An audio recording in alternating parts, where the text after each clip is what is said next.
Irmãos, deixa eu compartilhar uma palavra com vocês, dentro desse contexto que está aqui em 1 Tessalonicenses capítulo 5. O que eu entendo, irmãos, é que o inimigo, ele tem entrado nos nossos lares, ele tem carregado os nossos filhos, e nós estamos acomodados. Falo para os irmãos, fala que em nome de Jesus, tem um pecado na sua vida que você não tratou, tem um pecado que você tem dificuldade, tem uma área que você não consegue vencer. Irmãos, falo para vocês, vão aos pés do Senhor, trate disso com urgência. Trate disso com urgência. Comece nesse exato momento, a partir de hoje, trate disso. Vá aos pés do Senhor, confesse tudo a Ele, mas não continue vivendo essa vida. Cuidado, o diabo não vai poupar nada. O que ele tiver liberdade, caminho para destruir, e legalidade para destruir, ele vai destruir. Escute isso, irmãos. Quando é que nós vamos acordar que nós chegamos na hora final? Quando as luzes se apagar? Está aí, eu postei para algumas pessoas ver. A possibilidade de um meteoro de 2 quilômetros, o diâmetro dele, cair na Terra. E as consequências que isso vai acontecer em 2019. Isso não é balela, isso está no Jornal Nacional e está no site da NASA, em 2019. Eu não posto essas coisas se não tiver uma fonte segura. Então, o que eu consegui descobrir é que até agora não existe um plano real de emergência para impedir que isso aconteça. Existem possibilidades, mas eu não estou preocupado com o que vai cair nessa terra. Estou preocupado com a minha vida. Estou preocupado com o meu viver. Estou preocupado com a igreja do Senhor. Estou preocupado com você. Porque muitos estão dormindo. Eles não creem que Jesus vai voltar. Aliás, nem creem em Deus. O que eles acham que creem em Deus é psicológico, não é real. Fé, eu expliquei esses dias para vocês, fé é andar com Deus. Não é dar um pulo no escuro. Quando Hebreus define fé, fé é a certeza, é a hipóstasis. Versículo 3 do capítulo 1 diz que Jesus é o hipóstasis. Colossenses capítulo 1, versículo 15 diz que Jesus é a imagem, é o hipóstase do Deus invisível. E quando você estuda fé, Abraão homem de fé, Enoque homem de fé, Noé homem de fé, foram homens que andaram com Deus. Enoque andou com Deus, Abraão andou com Deus, Noé andou com Deus, Moisés andou com Deus.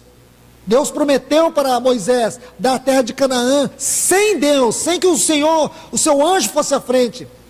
Moisés disse: não nos faça sair desse lugar se o Senhor não for conosco, porque para Moisés a glória da terra de Canaã era Deus e não a terra. Mas as pessoas hoje querem ficar com a terra, mesmo que elas tenham que perder a presença de Deus. As pessoas preferem os seus bens do que a presença de Deus. Preferem o seu status na sociedade do que a presença de Deus. Irmãos, não negocie a presença de Deus por nada nesse mundo. Não percam a presença de Deus. Não percam Ele de vista. Morra se possível for, mas não perca a presença de Deus. Hoje as igrejas aí fora, os nossos irmãos aí fora, eles não estão no mundo, é o mundo que entrou neles. Você não ouve mais mensagem séria com muita facilidade. Os profetas velhos estão aí, encharcando a internet com quinquilharia. Volte para a palavra. Se você não puder mais escutar gente séria pregando, leia você a Bíblia e deixa o Espírito falar com você. Ele vai falar. Se você quiser ouvir, Ele vai falar. Ele vai te mostrar coisas nessa Bíblia que você nunca ouviu de homem algum. Ele vai te revelar coisas que você não imaginaria ouvir e ver. Porque Deus não calou a sua voz ainda. Então, meus irmãos e irmãs, deixe-me ler esse texto com vocês, 1 Tessalonicenses 5:2. Porque vós mesmos sabeis perfeitamente que o dia do Senhor virá como um ladrão da noite. 2 Pedro 3:10. Todavia, o dia do Senhor virá como um ladrão da noite. Os céus desaparecerão com grande estrondo, e os elementos ardendo serão desfeitos, e a terra e as obras que nela há serão queimadas. Meus irmãos, eu quero usar esses textos aqui como uma moldura, mas o quadro que eu quero lhes mostrar, e quero fazer isso rapidamente, Está aqui em Apocalipse, a partir do capítulo 2, sobre as 7 cartas às igrejas da Ásia, especialmente aquelas que nós temos uma mensagem quanto à volta do Senhor. E por que quero colocar essas cartas? Elas são Tiatira, Sardes, Filadélfia e Laodiceia. Nessas 4 cartas. Por quê? Por uma questão de interpretação simples. Porque acredito que essas cartas, elas estarão aqui no tempo, ou essas igrejas, ou essas cartas representam as igrejas que estarão aqui no tempo da volta do Senhor. Vou colocar isso mais uma vez. Porque essas cartas, elas fazem referência ao caráter da igreja que estará aqui no tempo da volta do Senhor. Nós sabemos que essas cartas têm um aspecto histórico. Nós sabemos também que essas cartas têm um caráter profético. Então, deixando de lado o caráter histórico, vamos nos concentrar no caráter profético. De fato, essas igrejas existiram. De fato, essas igrejas tiveram uma realidade contextual, no tempo e na geografia. Mas, quando olhamos para a natureza profética dessas cartas, nós vemos aplicações diretas em relação à igreja do Senhor. Nós podemos observar o caráter representativo, histórico de cada uma dessas cartas. Se você estudar a história da igreja, você vai identificar em qual período da história da igreja essas cartas se enquadravam, ou se enquadraram. Também esse aspecto nós vamos colocar de lado. Mas quando olhamos, não apenas do ponto de vista tempo, do ponto de vista histórico, geográfico, mas do ponto de vista profético, nós sabemos que essas cartas falam muito a nós nesses dias. Como, por exemplo, a igreja que está aqui em Tiatira. Essa palavra significa odor de perfume, ou sacrifício de perfume. Eu quero que você observe essa carta. Nós não vamos entrar em detalhes, mas eu vou passar bem por cima mesmo. A palavra-chave para você entender a profecia a esta igreja é obras. Obras. Observe bem, obras. 5 vezes nesta carta você vai ver a palavra obras. O Senhor vai chamar a atenção dela por causa das suas obras. O Senhor vai dizer que esta igreja, ela tinha uma tolerância, uma permissividade a um espírito de prostituição no meio deles. Esse espírito de prostituição estava seduzindo a igreja, a fornicação, isto é, a carnalidade. Então, uma forte característica desta igreja era uma mistura do carnal com o espiritual. Por um lado, eles tinham obras, tinham serviço, mas eles estavam sendo danificados por causa da carnalidade. A carnalidade tem sido uma terrível, uma triste característica dos cristãos nos nossos dias. Sensualidade, promiscuidade, pornografia. Quero indicar um livro aqui para os homens. Tem um livro, procure ele, encontre ele, A Batalha de Todo Homem, e leia ele. Irmãos, como estas coisas estão destruindo a igreja. Queremos ter obras, é como se as nossas obras, o nosso serviço, fosse a carapuça para tentar enganarmos a Deus, fosse o nosso disfarce. Diante de Deus, observe que Ele se apresenta como aquele que tem os olhos como chama de fogo. Tudo aquilo que não tem o seu caráter, tudo aquilo que não está de acordo com o seu filho, tudo aquilo que não tem a natureza do seu filho, não está de acordo com o caráter do seu filho, não passa por essas chamas de fogo do olhar divino. E ele não só tem os olhos como chama de fogo, ele tem os pés como bronze, porque aquilo que os olhos veem, os seus pés julgam. Isso é sério, irmãos. Sério. Carnalidade. Não brinque. Eu falo para vocês com temor, não brinque. Não fique vivendo sua vida para que o mundo te veja. Você precisa ser uma carta que exala, é o perfume de Cristo, e não esse odor de Tiatira. Não queira se parecer com o mundo, minha irmã, meu irmão. Não permita que as vaidades desse mundo corrompam a sua mente, o seu coração. Procure viver uma vida digna diante do Senhor. Não queira se comparar com o mundo, meu irmão, não queira. Não busque isso para você. Isso vai ter uma terrível e triste influência sobre sua vida. Você vai perder o Espírito Santo, você vai perder a fome da palavra. Sonde o seu coração. Sonde agora. Veja se você tem fome da palavra de Deus. Fome mesmo. Simples, vou te ajudar. Qual foi a última vez que você abriu essa Bíblia para que Deus falasse ao seu coração? Não é para você ler o Salmo 91, não. Qual foi a última vez que você abriu ela não como livro literário, mas você abriu como a palavra de Deus? Qual foi a última vez? Tem muito tempo, você não se lembra? Eu quero te falar, você está morrendo. Você está morrendo. Vou te fazer uma segunda pergunta. Como que é a sua vida de oração? Você tem, existe um momento no seu dia, não estou falando semana, não falei semana, falei dia. Existe um momento no seu dia que você se aquieta, joelha, ou seja lá como for, aos pés do Senhor de maneira específica para ter comunhão com Ele. Você não faz isso durante o dia, você não tem esse costume.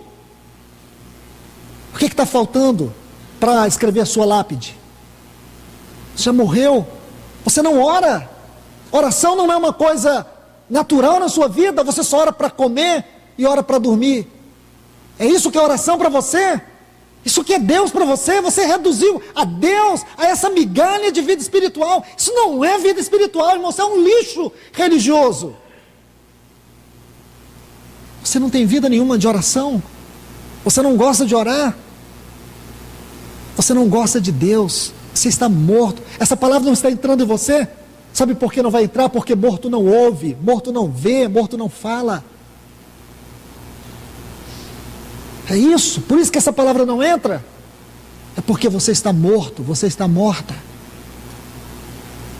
Satanás está tripudiando sobre a sua carne, sobre sua mente, sobre sua vida. Irmãos, olhe para Deus nesta hora. Você pode ser um osso naquele vale de ossos secos que Ezequiel viu, mas o Senhor pode te ressuscitar, o Espírito pode te encher e tudo pode mudar, mas abra o seu coração para Ele. Veja o tempo que você gasta à frente de novelas, olha o tempo que você gasta vendo filmes, olha o tempo que você gasta ouvindo essas músicas mundanas que falam só de promiscuidade. Olha o tempo que você gasta com o lixo desse mundo, e você vem me dizer que o Espírito Santo está feliz com você. Você vem me dizer que você tem uma fé genuína. Isso não é fé. Isso não é fé, isso não é vida cristã, meu irmão e minha irmã. Chame isso de qualquer coisa, mas não chame isso de vida cristã. Esse não é o Evangelho de Jesus Cristo. Você pode estar vindo nas reuniões da igreja, mas você não tem sido parte viva deste corpo orgânico. Sentar nessa cadeira não quer dizer nada, se você não tem uma realidade espiritual. Não adianta você dizer que você é parte. Mas o meu cônjuge, você está na sombra dele?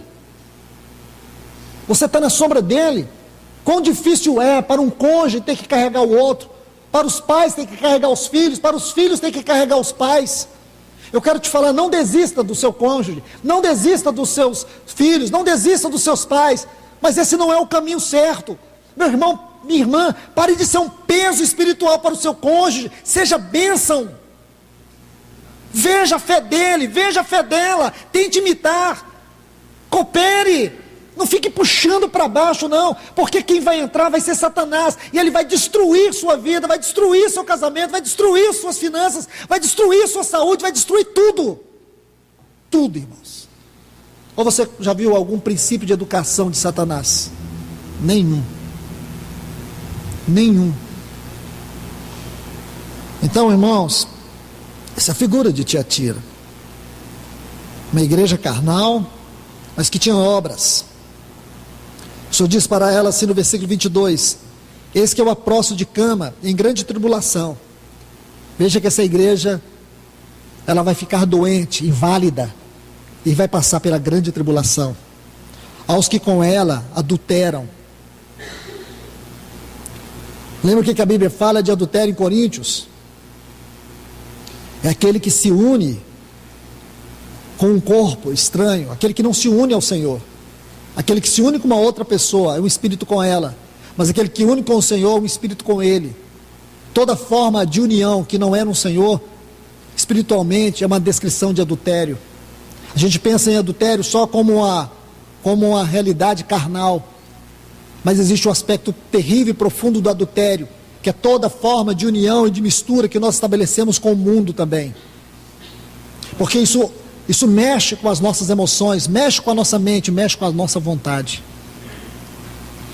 Aí o Senhor, Ele diz assim, em versículo 25, tão somente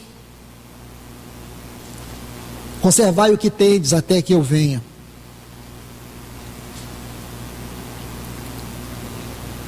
Você vê que no versículo 24, o Senhor diz assim, mas vos digo, a vós e aos demais que estão em Tiatira, tanto quantos não têm essa doutrina.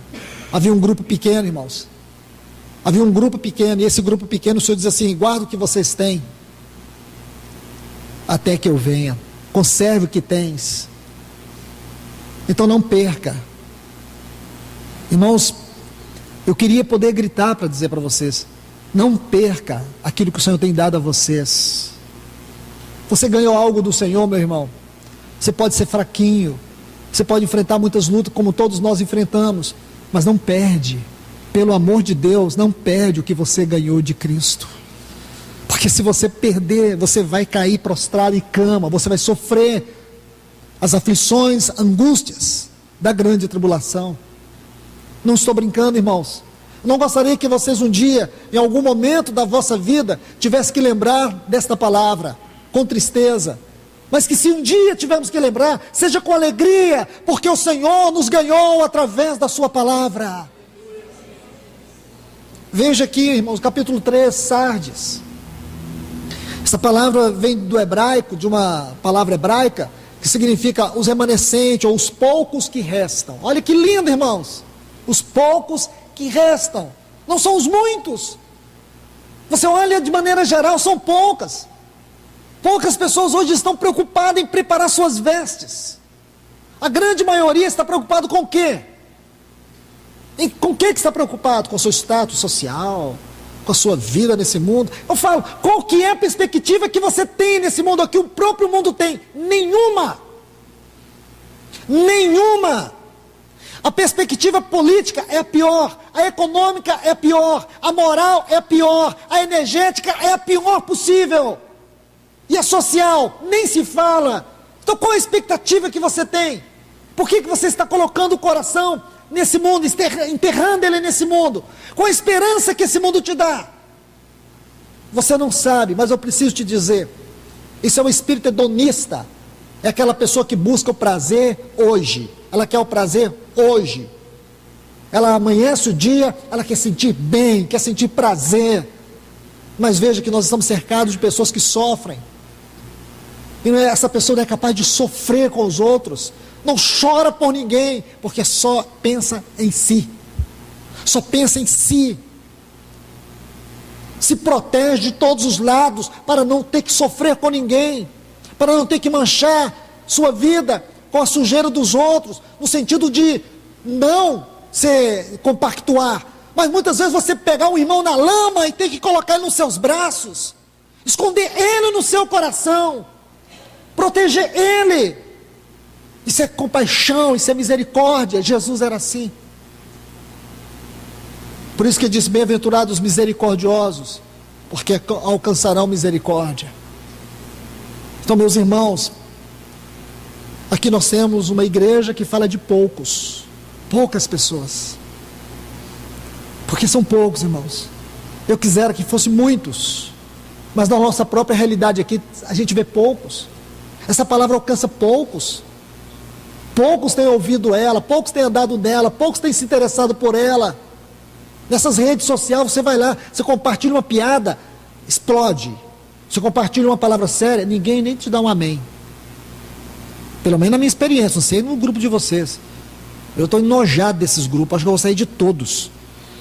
Porque não vale a pena, você coloca uma coisa séria, ninguém dá valor. Mas você coloca uma piadinha, todo mundo, paciência, irmãos.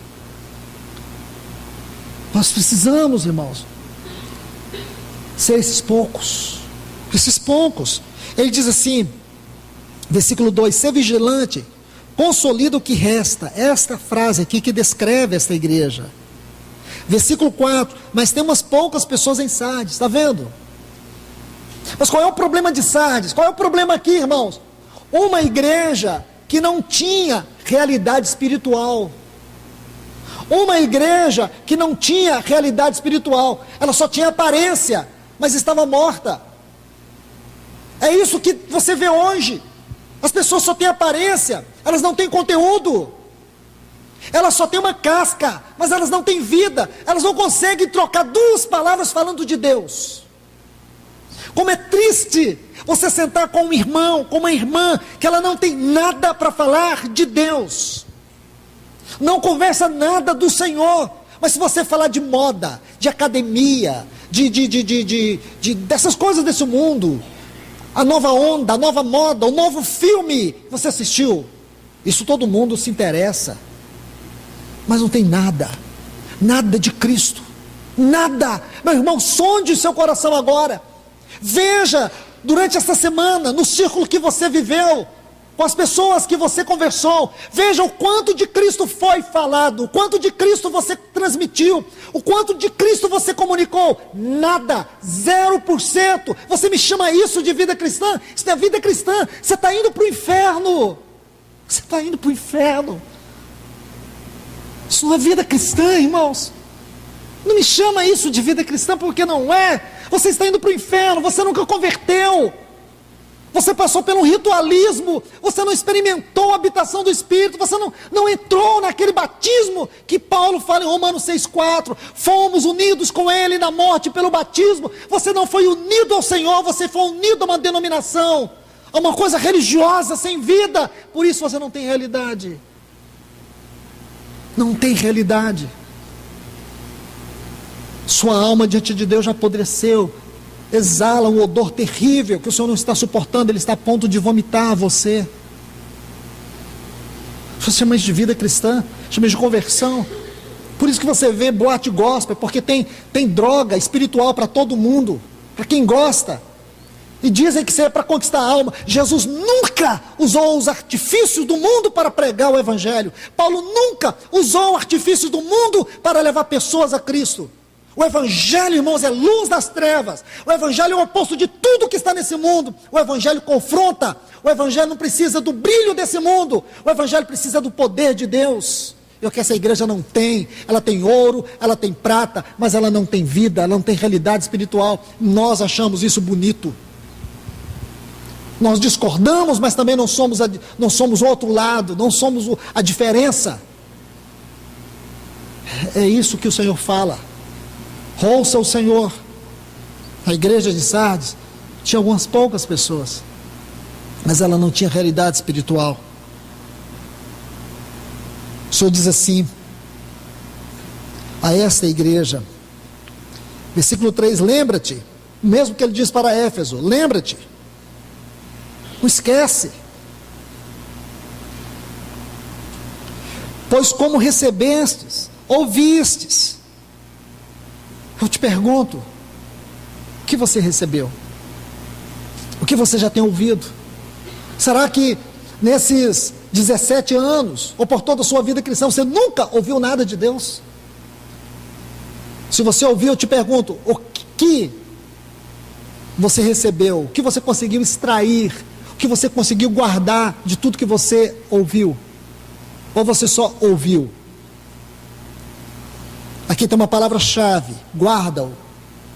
Não adianta você receber, não adianta você ouvir, se você não guardar. Porque se você não guardar, não importa o quanto você ouviu e nem de quem ouviu. Judas ouviu de Cristo, porém não guardou nada de Cristo. Judas andou com Cristo, ouviu de Cristo, mas ele não guardou nada. Porque Judas foi quem foi, porque Judas nunca guardou o que ouviu, nunca guardou o que viu, nunca guardou o que recebeu. Aqueles milagres, aqueles ensinos, entravam no ouvido de Judas e saíam pelo outro. E é isso que está acontecendo com você. É o que está acontecendo com você. Sabe por que você tem negado Cristo na sua vida? É porque você só tem ouvido, você tem recebido, mas você não tem guardado. Por isso você perdeu a realidade espiritual. Não é importante quanto você sabe, não é importante quanto você ouve, não é importante quanto você vê, se você não anda, se você não guarda. Esta é a mensagem para a igreja de Sardes. Aí o Senhor diz assim: guarda-o, arrepende-te, pois senão vigiares, virei sobre ti como ladrão, e não conhecerás de modo algum a que hora virei sobre ti. Essa expressão sobre ti, ela é muito contestada por vários escritores sobre o que realmente significa.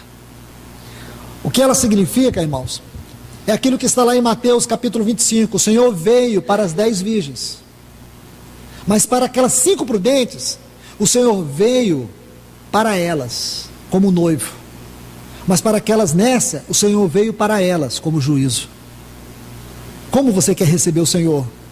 Como seu noivo ou como seu juiz? Para aquelas 5, a vinda do Senhor foi gozo. A vinda do Senhor sobre aquelas pessoas foi gozo. Mas para aquelas nécias, a vinda do Senhor foi de profunda tristeza. Assim o Senhor diz aqui em Sardes, algumas poucas pessoas. Vamos agora para a igreja de Laodiceia, de Filadélfia, me perdoe. Esta é a igreja que nos fala da verdadeira comunhão. Essa igreja nos fala da verdadeira união, uma união na verdade. Porque o Senhor se apresenta a essa igreja como verdadeiro, porque só existe comunhão e unidade na verdade. E esta igreja é uma igreja que tem um lugar muito especial no contexto dessas 7 cartas, porque nela tem uma porta aberta. E nós sabemos que esta porta aberta tem muito a ver com aquilo que Jacó viu, o céu aberto. Aquilo que o nosso Senhor interpretou em João 1, quando ele viu o céu aberto. Estevão também viu o céu aberto. Porque a igreja é um lugar onde os céus e a terra se encontram. E sobre a igreja existe uma porta aberta, um caminho aberto. Por mais que os céus e a terra estejam tão distantes, mas espiritualmente a igreja e os céus é algo muito próximo. O Senhor colocou nessa igreja uma porta aberta. Aqui em Laodiceia a porta está fechada. E aqui em Filadélfia a porta está aberta. Esta porta é a porta da casa, porque a casa ela é do Senhor. A porta está aberta, o Senhor pode entrar. Em Laodiceia a porta está fechada e o Senhor está do lado de fora. Esse é o quadro mais triste que você pode encontrar na Bíblia. O Senhor de fora da sua própria casa. Não importa você colocar, é tão importante você ter uma Bíblia aberta dentro de casa, você colocar hinos na sua casa, se o Senhor está de fora. Não adianta você colocar uma frase bem grande assim na parede: esta casa pertence ao Senhor, mas Ele está de fora. Ele não tem prazer ali dentro. Ali dentro Ele não é adorado, Ele não é expressado. Muitas coisas, muito lixo desse mundo está lá dentro. Muita coisa de internet está lá dentro. Nós temos que expulsar esses demônios da nossa casa com coragem, irmãos. Nós temos que bradar diante do Senhor, no nome de Jesus, que Satanás se retire das nossas casas.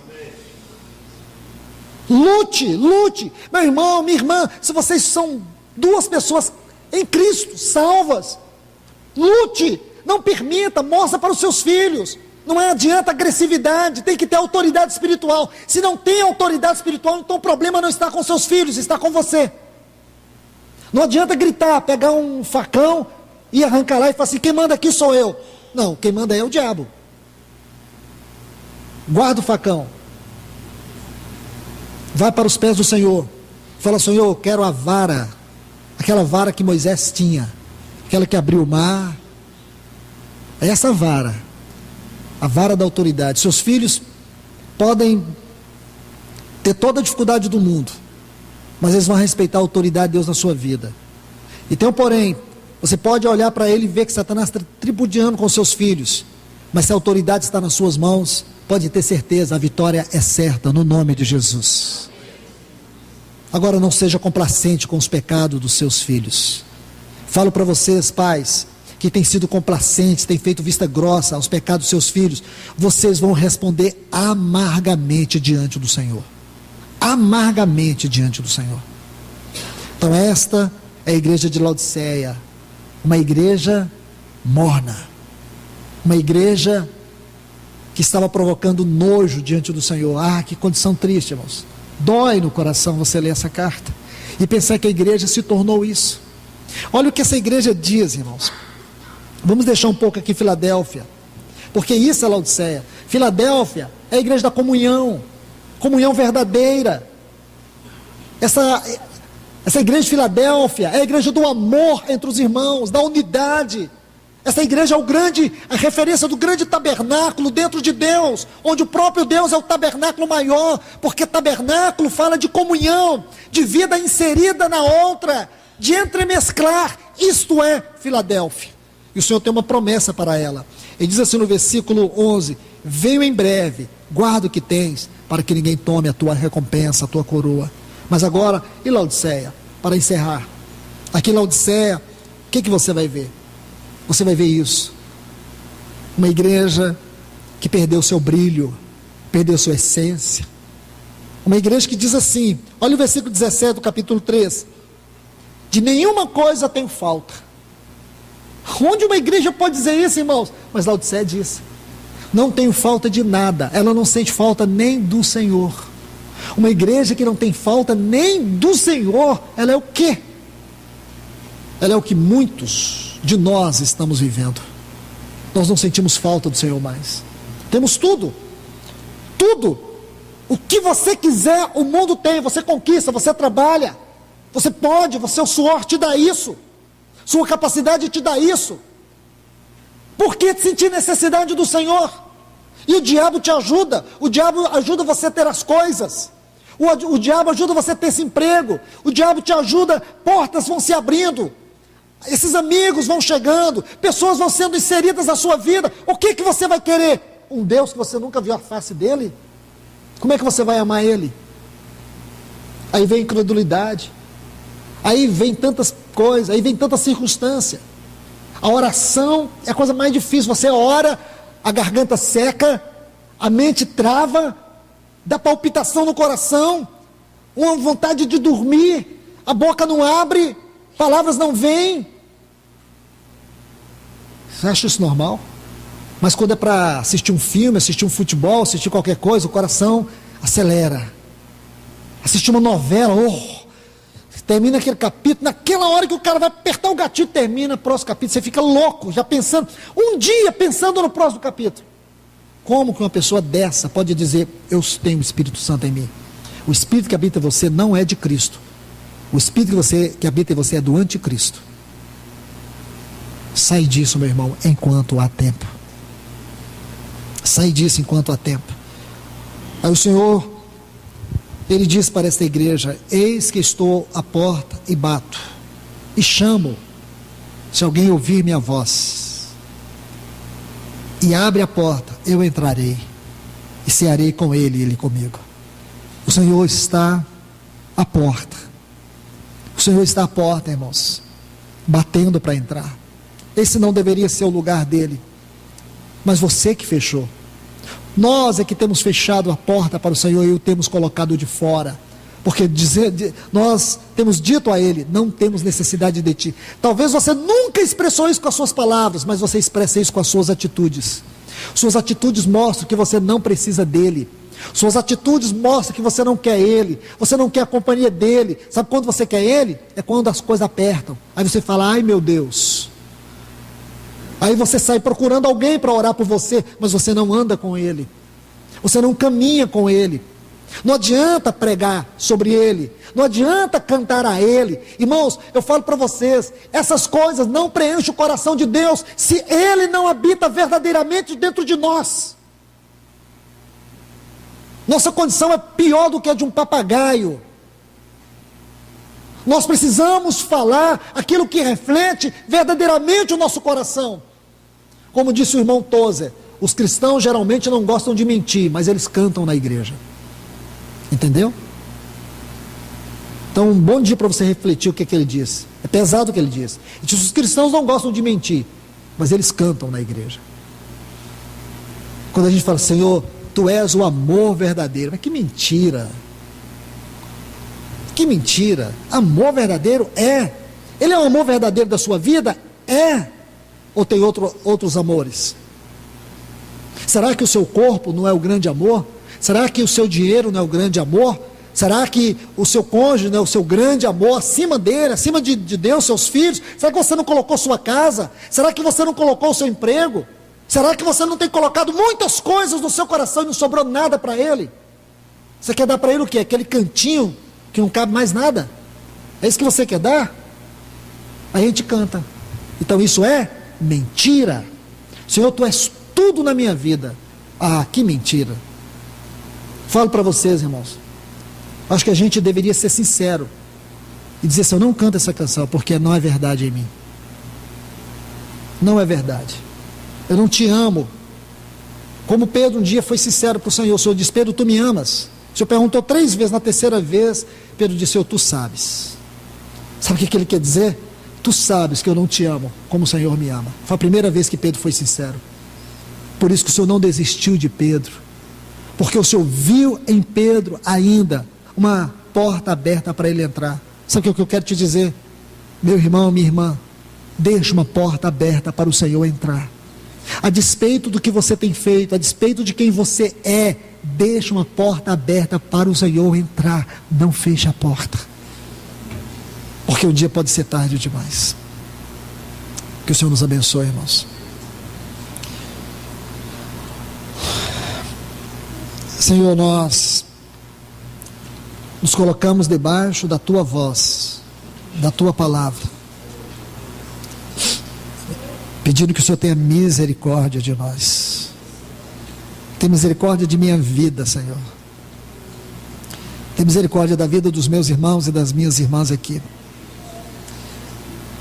Senhor, o que nós ouvimos aqui foi um brado do Teu coração, Senhor. Porque muitos de nós, nesta manhã, neste lugar, podem estar perdidos e indo para o inferno. Muitos não acreditam nisso, Senhor. Eu não posso imaginar que alguém teria coragem de pregar uma palavra dessa, se não fosse do Senhor. Eu entrego esta palavra em Tuas mãos, Senhor.